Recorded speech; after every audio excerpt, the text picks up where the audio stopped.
Fala aí, galera do sexto ano, tudo bem com vocês? Como vocês estão? Eu espero que bem. Vamos a mais um dia de aula, vamos a mais um módulo daqui da nossa história antiga, né?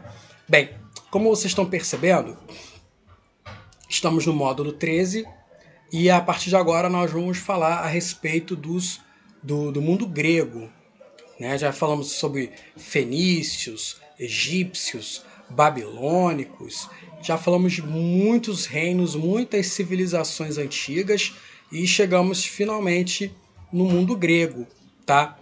Que é bem complexo, é bem extenso e a civilização grega ela é a base daquilo que nós somos hoje enquanto civilização ocidental, civilização moderna, né?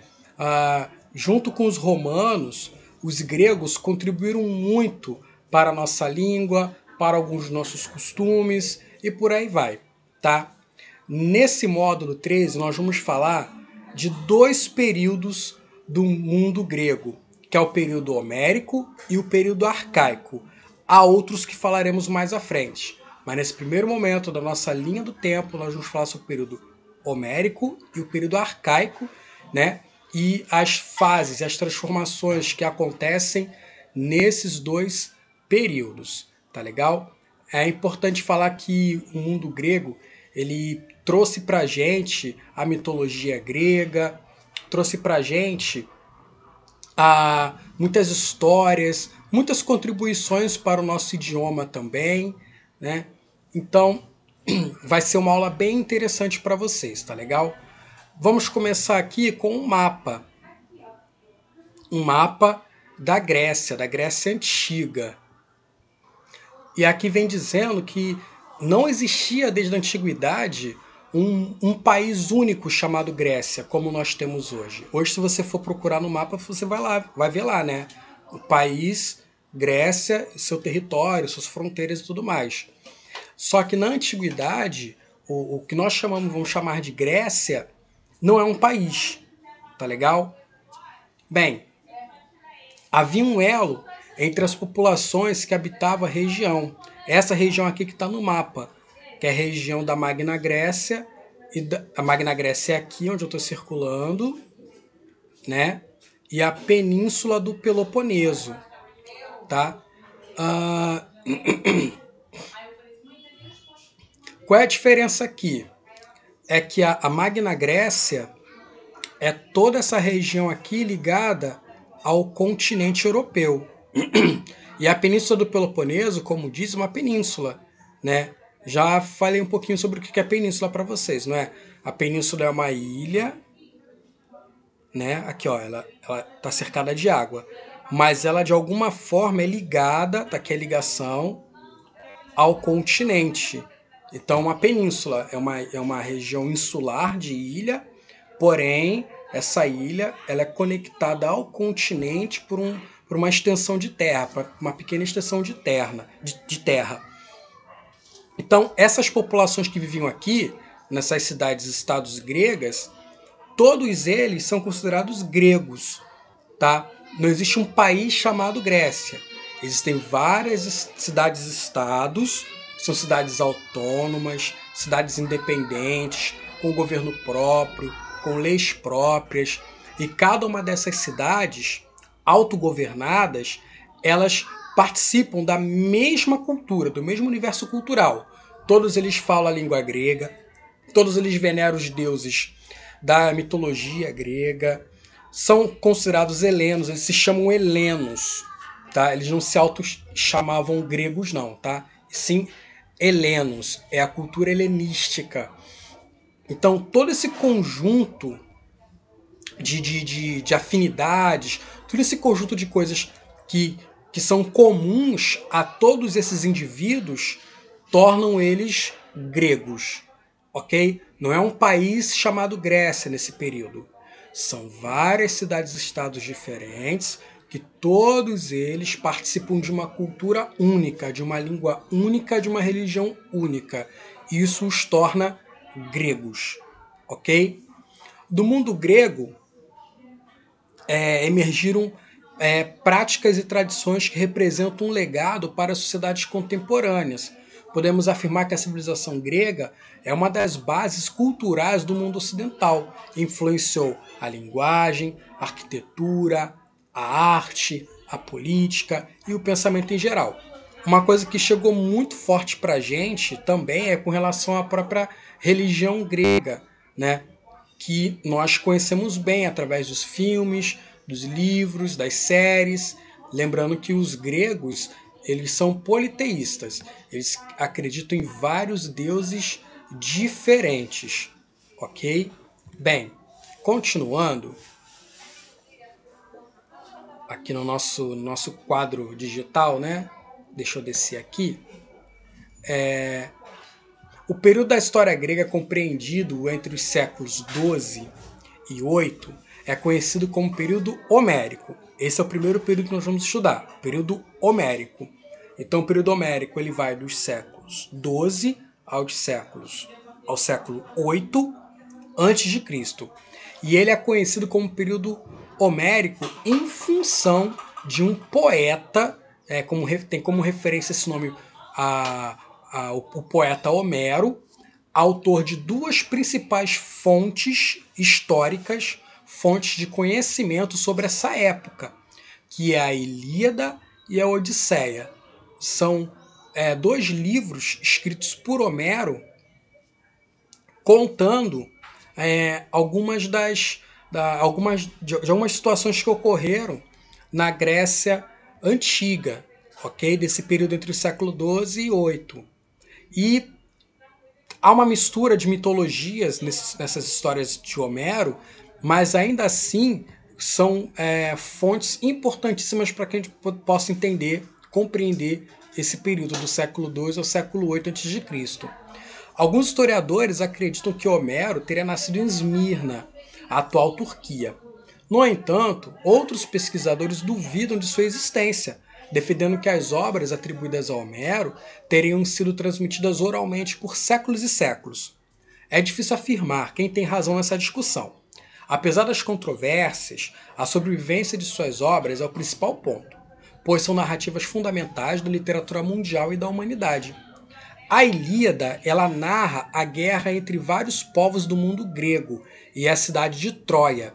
E a Odisseia conta a história de Ulisses, rei de Ítaca, e a sua jornada de retorno ao lar com o fim da Guerra de Troia. Então, a Ilíada, ela conta a história da Guerra de Troia. A Guerra de Troia, ela foi motivada em função do sequestro ou a fuga, depende da interpretação, né, da princesa Helena, que ela teria sido raptada pelo príncipe Paris, príncipe da cidade de Troia, da cidade-estado de Troia. E aí as demais cidades-estados se reuniram, né, o noivo dela, né, o marido dela, reuniu todas as outras cidades-estados para poder invadir Troia e pegar de volta a princesa Helena, a princesa, né, do que havia sido sequestrada ou fugido. Há uma questão aí. Tem um filósofo sofista, ainda do período da Grécia, que ele vai fazer uma defesa a Helena, vai dizer que ela não foi culpada, ela não traiu o esposo dela, o pretendente dela, a quem ela estava prometida a casar, né? Que os casamentos eram arranjados. Que ela não havia traído ele e que ela havia sido, de alguma forma, convencida a fugir do seu prometido para se unir ao príncipe Paris e fugir para Troia. Enfim, tem filme, tá? Sobre Troia, o que mais tem é filme. E é uma história bem interessante. A Odisseia conta a história de Ulisses. Ulisses ou Odisseu, depende também da tradução. Que é um dos reis, é o rei de Ítaca, e é um rei que foi para Troia lutar. Né? Ele foi para lá para poder lutar nessa guerra, enfrentar a cidade de Troia, unido aos outros reis de outras cidades-estados. E aí a Odisseia conta a história do retorno de Odisseu, porque não queiram dar spoiler, mas a cidade de Troia é invadida, é destruída, tem até a história do cavalo de Troia. Então, o rei Odisseu, após participar dessa campanha militar contra a cidade de Troia, ele retorna para casa, para sua esposa, que está aguardando ele, que inclusive até está pensando que ele morreu. E aí a Odisseia conta a história do retorno dele, que o retorno dele vai ser uma verdadeira Odisseia, né?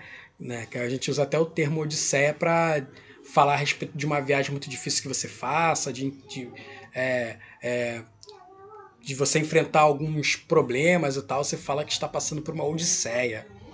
Enfim, na cultura, essas obras oferecem importantes informações sobre o período homérico, né? Na cultura ocidental. Elas consolidaram a figura do herói nas narrativas presentes, nas obras de literatura, nos roteiros de cinema, de televisão, nas peças de teatro, enfim. A Odisseia ela influenciou muito a literatura, o teatro, os filmes do nosso tempo.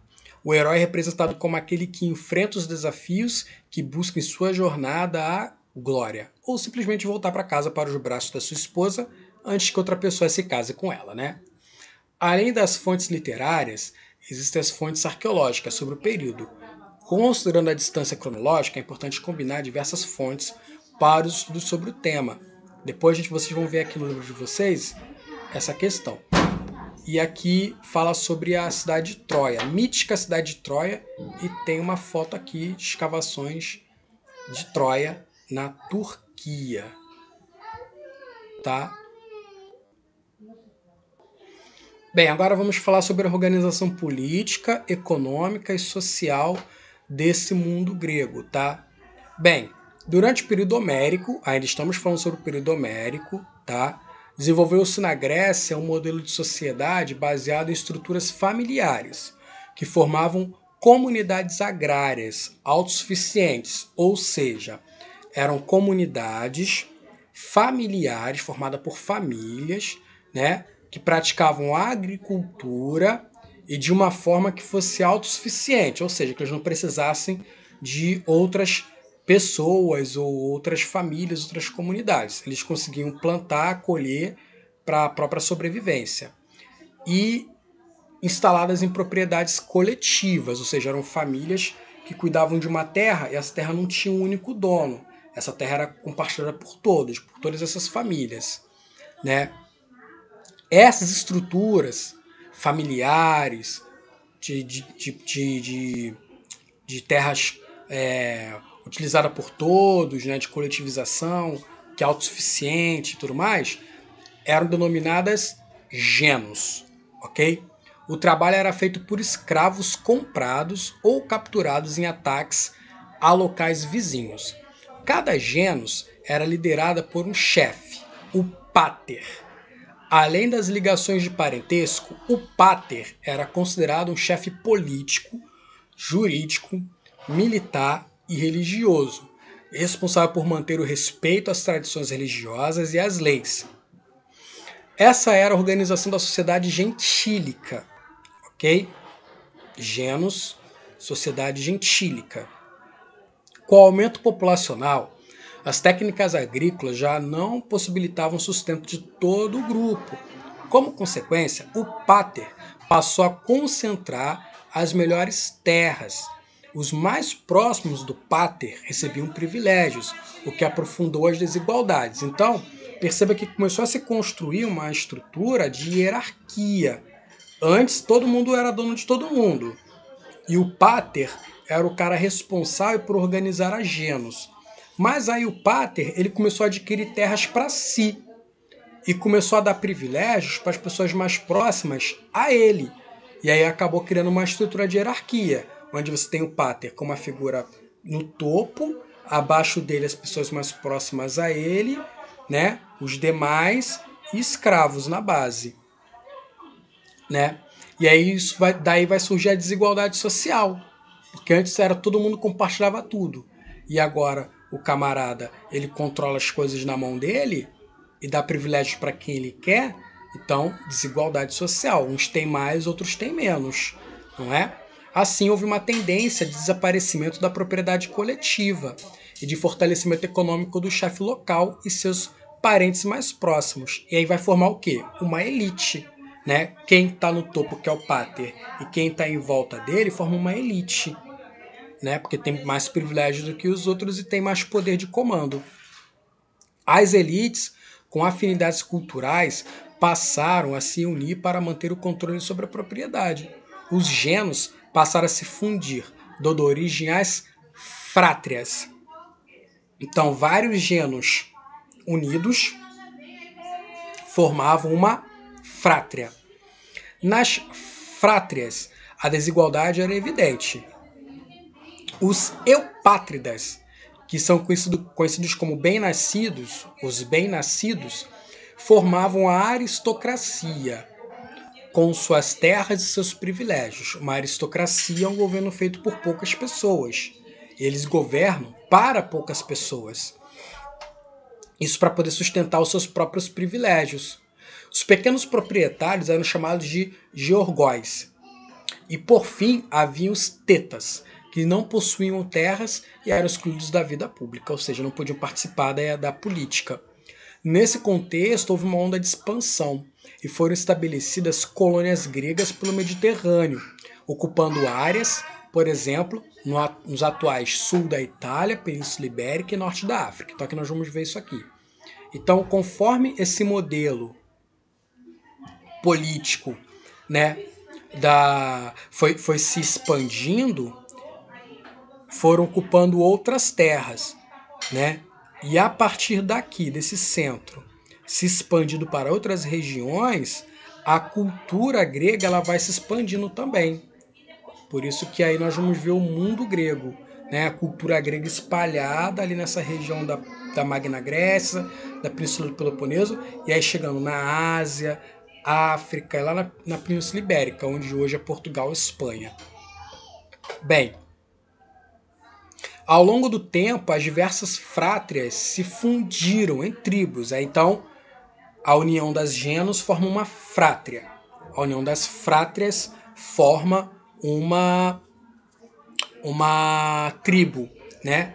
E aí, passando do período homérico para o período arcaico, chegando no período arcaico, que é do século 8 ao século 6 a.C., ocorreu uma estruturação nessa questão, nessa organização política. E a partir dessas tribos formaram-se as cidades-estados independentes, que nós chamamos de polis, ok?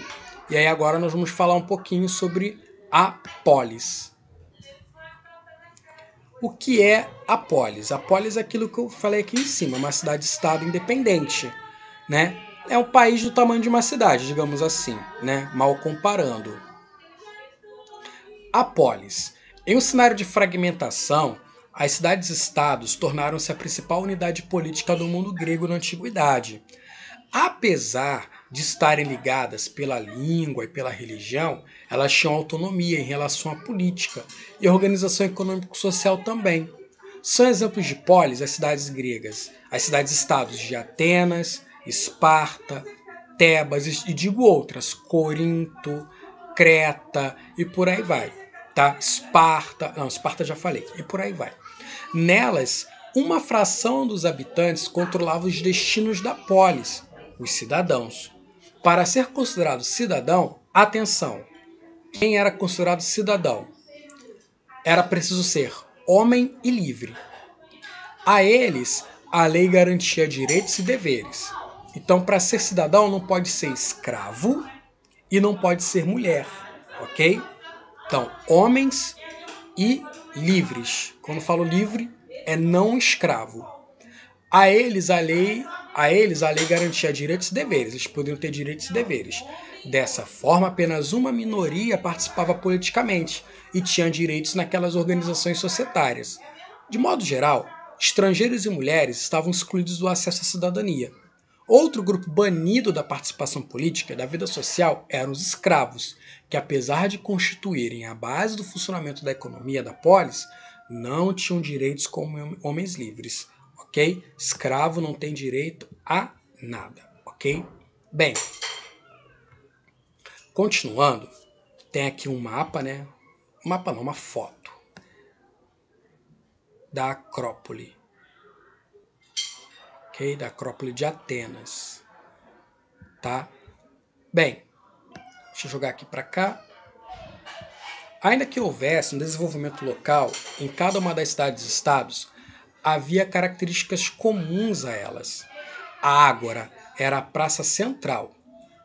Lá, os cidadãos se reuniam e ao redor estavam estabelecidos os prédios públicos, né? Os espaços religiosos e os mercados. Além da Ágora, outra característica presente em todas as polis era a Acrópole, que está aqui na foto, também conhecido como a Cidade Alta. Era uma área localizada no topo de uma colina, usada originalmente como fortificação militar. Aos poucos, tornou-se o espaço da construção dos templos religiosos e dos prédios mais nobres. Então, como eu já falei, aqui é a Acrópole da cidade de Atenas. E aqui nós temos o templo. Cadê minha setinha? Nós temos aqui o templo, né? Os prédios públicos, o fórum. Nós temos aqui as casas de banho, que eram muito comuns naquela época. Enfim, tá bom? Então, a representação artística da Acrópolis de Atenas. A construção da democracia ateniense. Democracia que nós conhecemos hoje graças aos atenienses, não é? Bem, Atenas é a mais famosa polis grega. Sua origem está associada à presença dos jônios na Ática, no Mediterrâneo. Ainda no período homérico, a Ática é aquela parte do mapa que eu mostrei para vocês, da Magna Grécia, tá? Atenas fica ali. Depois eu tento voltar no mapa para mostrar para vocês. Mas vocês podem procurar no mapa da apostila de vocês, tá legal? Ainda no período homérico, diante da desagregação da sociedade gentílica, ou seja, da fragmentação dela, da desestruturação dela, daquela sociedade gentílica que nós vimos no período homérico, o poder se concentrou nas mãos dos grandes proprietários, denominados basileus, que formaram a monarquia em Atenas. Com o fortalecimento dos eupátridas no período arcaico, o modelo político foi se transformando aos poucos. O Areópago, que é o conselho formado pelos basileus, assumiu cada vez mais poder, e os arcontes, que são os magistrados, exerciam a justiça e a administração. Dessa forma, a monarquia foi substituída pela oligarquia. Então, olha só, ele está te mostrando aqui como foi feita a construção da democracia em Atenas, como é que era o sistema de governo e a transformação desse sistema de governo de uma monarquia para uma oligarquia. Então, nós temos aqui aquela classe gentílica que eu mostrei lá atrás, né? Que vai se transformar num governo feito pelos basileus. Quem são os basileus? Né? São grandes proprietários, ok, de terras. Esses grandes proprietários de terra, eles se uniram e formaram uma monarquia.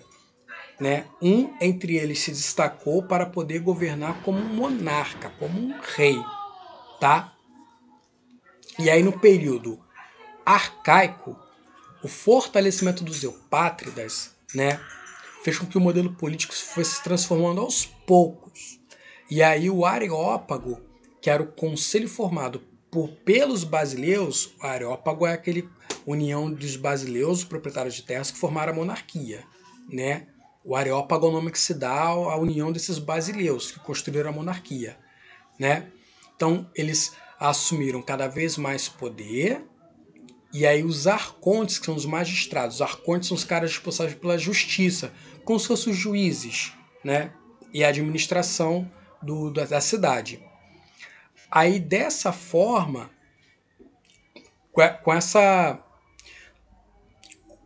com os arcontes, com o Areópago, a monarquia foi substituída pela oligarquia, que é um sistema de governo que, como também já falei lá em cima, é formado por poucas pessoas. É um grupo pequeno de pessoas que governa e governa atendendo aos interesses desses poucos. Em um cenário de transformações, demiurgos, que são comerciantes, e georgoi, que são os agricultores, ficaram insatisfeitos, pois foram deixados de lado. Os comerciantes, apesar de ascenderem economicamente, ou seja, prosperarem economicamente, eles não possuem poder político, né? Que estava centrado nas mãos de quem? Da aristocracia. Já os pequenos agricultores contraíram dívidas com os donos de grandes propriedades e, sem conseguir pagá-las, acabaram se tornando o quê? Escravos por dívidas. Isso também poderia acontecer. E você adquirir uma dívida muito alta, não tem dinheiro para pagar, e você ter que se auto-escravizar, submeter à escravidão para poder pagar essa dívida. Diante desse contexto, as tensões sociais passaram a ameaçar a estabilidade ateniense. Então, um conjunto de reformas políticas foi empreendido por sucessivos magistrados, com a finalidade de administrar e assegurar o funcionamento político, social e econômico da polis. Então, conforme esses grupos iam adquirindo mais poder e governando para si mesmos, né, os comerciantes e os agricultores foram ficando satisfeitos, né, começaram a se mobilizar, começaram a se manifestar, e aí tiveram que fazer uma grande reorganização da política ateniense para que não houvesse estabilidade política, para que não houvesse guerras, guerra civil e por aí vai. Então aí no início do século VI, um cara chamado Solon, que é um arconte, lembra que eu falei dos arcontes, que são magistrados, cuidam da justiça, da administração? Então, o Solon, que era um arconte, ele anulou as dívidas existentes entre os Georgoi e os Eupátridas, e também proibiu a escravidão por dívida. Além disso, estabeleceu os critérios de participação política com base na renda, ok? Agora, você pode participar da política dependendo de quanto você ganha, de quanto você tem de renda. Com isso, todos os homens livres, nascidos em Atenas, proprietários ou não de terra e capazes de custear sua participação no exército, eram considerados cidadãos. Por que, professor? Custear sua participação. Porque naquela época, para você entrar no exército, era como se fosse um investimento. Você tinha que ter grana para entrar no exército, para poder fazer parte do exército. Até porque, quando você entra no exército, você pode participar de expedições militares. Essas expedições militares podem dar um retorno financeiro muito grande para você. Você fazer parte do exército era quase que você está investindo num negócio, esperando um retorno, lógico, né? Apesar dessas mudanças, as reformas de Solon não acabaram com as tensões sociais em Atenas. A maioria da população permanecia marginalizada, isso causava forte instabilidade política e levou à crise do regime oligárquico. Então, esse sistema de oligarquia, de poucas pessoas governando, de pessoas poderosas governando e governando por seus próprios interesses, isso começou a dar muito problema, não é? Bem, aqui tem um busto, uma estátua, né, do Solon, e aqui tem o Clístenes. Nós vamos conhecer o Clístenes daqui a pouquinho, tá? Foi um cara muito importante também para a política ateniense. Bem, então essas mudanças não acabaram com esses problemas, com essas instabilidades, e esse regime oligárquico, né, ele começou a entrar em crise. E aí vem a ascensão de um novo líder, em 545. Né? E essa ascensão desse novo líder marcaria o surgimento da tirania. Quem foi esse líder? Pisístrato. Né? Pisístrato. Esse cara construiu seu regime baseado na força e procurou manter uma relação mais próxima com os pequenos proprietários. Desse modo, ofereceu terras e empréstimos, organizou grandes obras com a finalidade de ocupar os mais pobres e incentivou os cultos populares. A morte dele provocou maior instabilidade em Atenas, uma vez que seus filhos e sucessores não conseguiram se manter no poder. Esse fato contribui para a ascensão de Clístenes. Inspirado nas medidas adotadas por Solon, Clístenes estabeleceu um novo regime, um novo sistema de governo, o governo dos cidadãos, criado por ele e que se chamava democracia. Demos de povo, né, das demos, que eram unidades formadas por famílias, e cracia de governo, poder. Então, o governo das demos, o governo dos grupos familiares, do povo, podemos assim chamar, não é? E ligava a cidadania diretamente à participação política. Assim, a noção de cidadania em Solon foi ampliada a todos os homens livres, tornando-os aptos a participar da eclésia, que é a chamada Assembleia Popular, não é? A Assembleia formada pelos cidadãos, E entre os excluídos do processo do acesso à cidadania, podemos analisar os casos dos estrangeiros, que são chamados de metecos, das mulheres e dos escravos. Apesar de não participarem da vida pública, tinham funções na sociedade ateniense. Os metecos, que são os estrangeiros, apesar de residirem legalmente em Atenas e serem livres, não podiam se ter a propriedade de terras e tinham direitos limitados. Ocupavam funções que não interessavam os cidadãos, como atividade comercial. Em sua maioria eram comerciantes e donos de manufaturas. Então o meteco é um estrangeiro, um cara que nasceu em uma outra cidade, se mudou para Atenas, né, mora lá, mas não pode participar da vida política de Atenas, entre outras coisas que eu já falei aqui. As mulheres não tinham direitos civis ou políticos. Deveriam ser fiéis ao marido e gerar muitos filhos. Raramente eram vistas em público, passando a maior parte do tempo recolhidas em casa, cuidando dos filhos e tecendo, fazendo tecido e tudo mais. Esse papel destinado às mulheres também apareceu na obra de Homero, tá? Além disso, a base da economia ateniense era a mão de obra escrava, como eu já falei anteriormente, e também de outras civilizações. A escravidão é a base que sustenta a economia desses países do mundo antigo, né? desses povos do mundo antigo.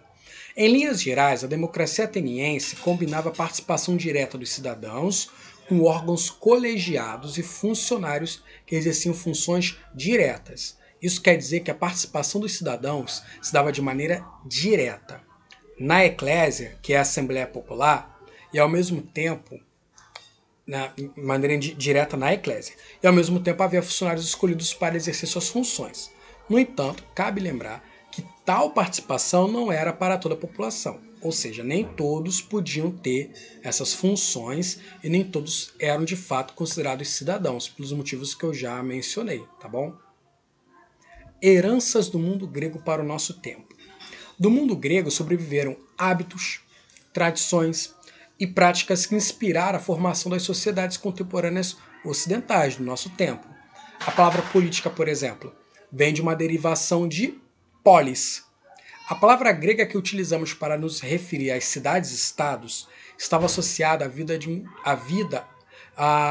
vida e ao espaço público, dando origem a outras palavras como politeia, políticos e politique.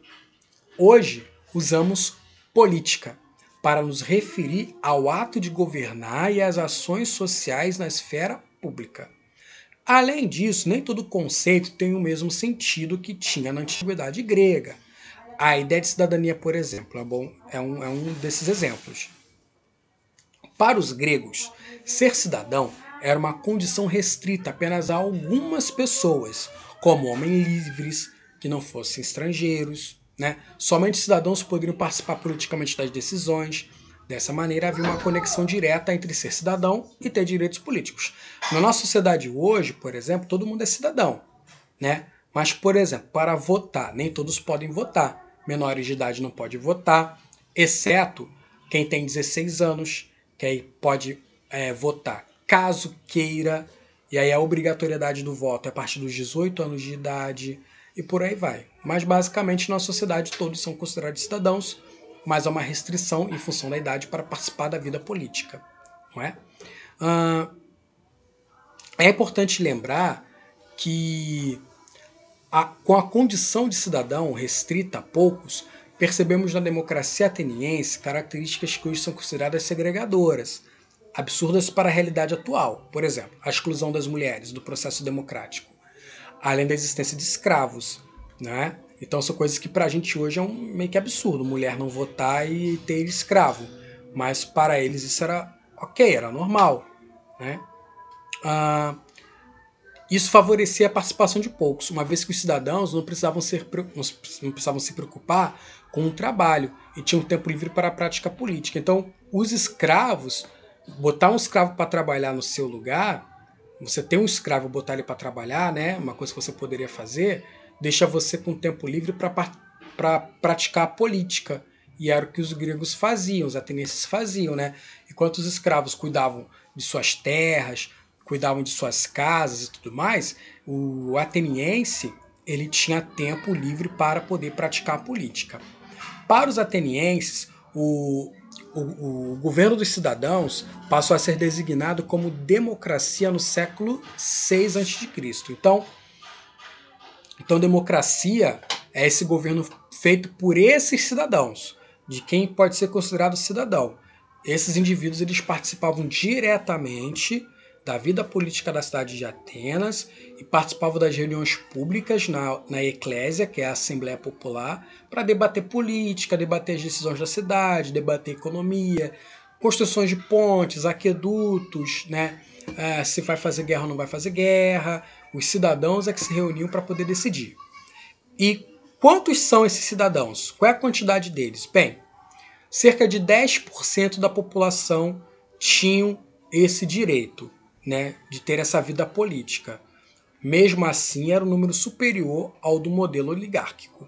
É uma participação política ainda maior do que no modelo oligárquico, mesmo sendo apenas 10% da população. Atualmente, a construção da democracia caminha com a ampliação da cidadania. Dessa maneira, o regime democrático contemporâneo busca garantir direitos a um número maior de pessoas, incluindo cada vez mais parcelas excluídas da sociedade. Ainda que o modelo ateniense tivesse uma série de limites, a construção do regime foi uma mudança significativa para a época e influenciou o mundo grego, assim como segue influenciando a sociedade contemporânea ocidental. Então, apesar de excluir mulheres, apesar de excluir escravos, né, apesar de ter escravos, inclusive, esse sistema, esse modelo político, ele ainda assim foi importantíssimo para influenciar a nossa sociedade hoje. Em regimes democráticos de hoje, da atualidade, temos a participação direta dos cidadãos nas decisões políticas, além das eleições. Isso acontece com a realização de consultas à população sobre determinados assuntos, né, que são chamados plebiscitos e referendos. O caso da saída do Reino Unido da União Europeia, o Brexit, você deve ter falado muito sobre isso, eu acho, né? Um exemplo dessa consulta foi o povo inglês, o povo britânico, que decidiu se o Reino Unido sairia ou não da União Europeia. Esse é um exemplo. No entanto, o modelo presente nesses mesmos regimes democráticos da atualidade parte da ideia de representação política. Órgãos políticos e funcionários representam os cidadãos na tomada de decisões. A eleição de pessoas para cargos públicos como presidente, deputado, governador, prefeito, etc., que representam os cidadãos na administração pública e na hora de decidir sobre as questões importantes do dia a dia da sociedade, também é exemplo do modelo de representação. Então, no nosso modelo hoje, o que a gente faz? A gente decide diretamente quem vai governar. E essas pessoas que a gente escolheu para governar é que vão tomar as decisões, ok? Dessa forma, o modelo ateniense unia elementos do que chamamos de democracia direta, em que a participação do cidadão se dá sem intermediários e todos participam, a outros da democracia representativa, que é o nosso caso, né? A nossa democracia representativa, em que órgãos ou um grupo de pessoas representam a população, ok? Além da política, a filosofia ocidental também tem origem na antiguidade clássica. Pensadores como Sócrates, Platão e Aristóteles buscaram construir teorias para o entendimento da existência humana e da realidade que os cercava.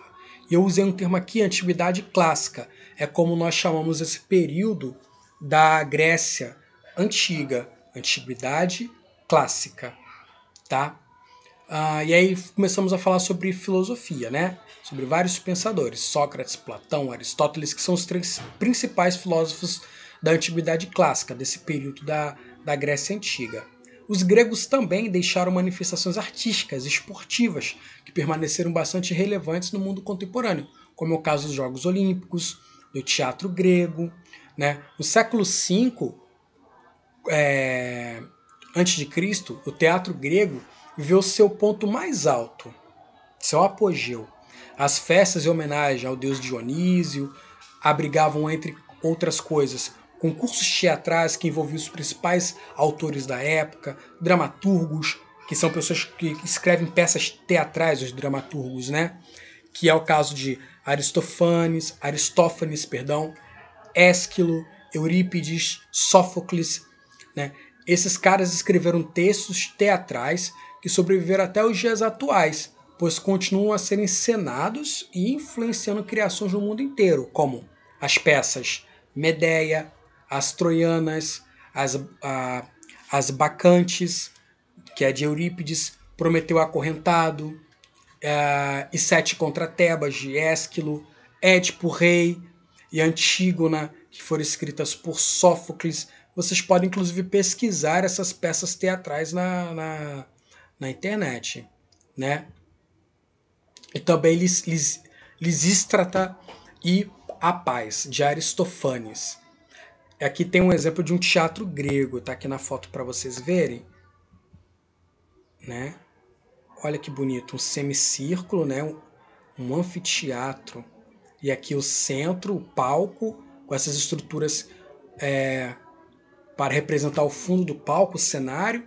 E aqui cabiam dezenas de pessoas, centenas de pessoas aqui sentadas.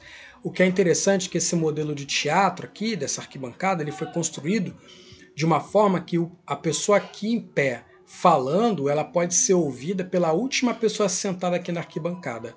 A voz do ator consegue ser projetada através da arquibancada. Não é? Essas obras refletiam o tempo que viveram, as questões relacionadas aos mitos, a organização da sociedade, as críticas ao poder instituído, entre outros. Ao mesmo tempo, tratavam de temas universais, como a vingança, a guerra, a traição, a busca pelo poder, tornando-se assim a base do drama ocidental contemporâneo. Então, quando você for ao cinema ver um filme, acredite, o teatro grego, essas peças teatrais que eu li aqui os nomes delas e seus autores, influenciaram muito os filmes e o teatro de hoje. Inclusive, algumas dessas peças, até hoje, elas são encenadas, como Medeia, Édipo Rei, né? Então, são contribuições do mundo grego na parte da literatura, né, e da arte, foram grandes contribuições do mundo grego para o nosso tempo. Ok? Bem, nós no início da aula falamos sobre a Ilíada e a Odisseia.